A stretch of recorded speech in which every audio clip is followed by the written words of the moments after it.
नमस्कार. भाग्यशेष वार्ता डिजिटल मीडियामध्ये आपलं सहर्ष स्वागत करत आहे. आज रोजी आमचे नांदेड प्रतिनिधी दीपक जोंधळे यांनी दिलेली अधिकची माहिती अशी की धर्मभूषण ॲडव्होकेट दिलीप ठाकूर यांच्या नेतृत्वाखाली 27वी अमरनाथ यात्रेसाठी 100 भाविक रवाना झालेले आहेत. नांदेड येथून आपण पाहू शकता भाविकांना या ठिकाणी त्यांचा सत्कार करण्यात येत आहे, प्रमाणपत्र देण्यात येत आहे.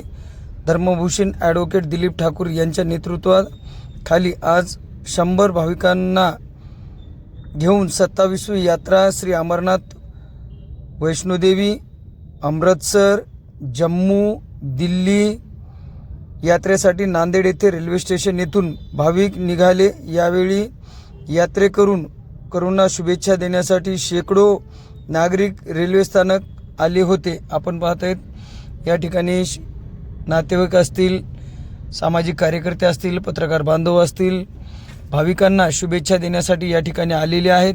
मीही सर्व यात्रेकरूंना भाग्यशेष वार्ता डिजिटल मीडियाच्या माध्यमातून खूप साऱ्या शुभेच्छा.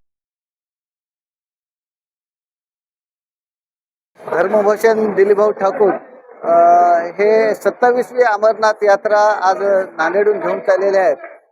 अनेक लोक त्यामध्ये सहभागी झालेले आहेत. धर्मभूषण दिलीपभाऊ अनेक आध्यात्मिक यात्रा घेऊन जात असतात. वैष्णवी देवी असेल, अमरनाथ यात्रा असेल, अनेक ठिकाणी चारधाम यात्रेमध्ये सुद्धा त्यांचा सहभाग असतो. या यात्रेमध्ये जे खेळीमेळीचं वातावरण असते त्यामुळं दिलीपभाऊ सोबत लोक जाण्यासाठी उत्सुकता असते.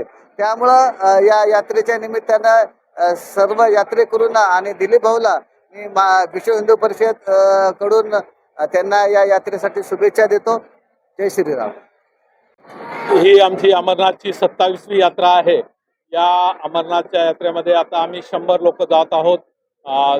सुरुवातीला आम्ही अमरनाथचं दर्शन घेणार, त्यानंतर काश्मीरमध्ये श्रीनगर, गुलमार्ग, सोनमार्ग, तिथली खीर भवानीचे तीर्थक्षेत्र आपल्या माहूरसारखं हे आहे ते, आणि त्यानंतर जम्मू, आणि त्यानंतर वैष्णोदेवी, अमृतसर, त्यानंतर दिल्ली, असं 13 दिवसाचा आमचा प्रवास आहे.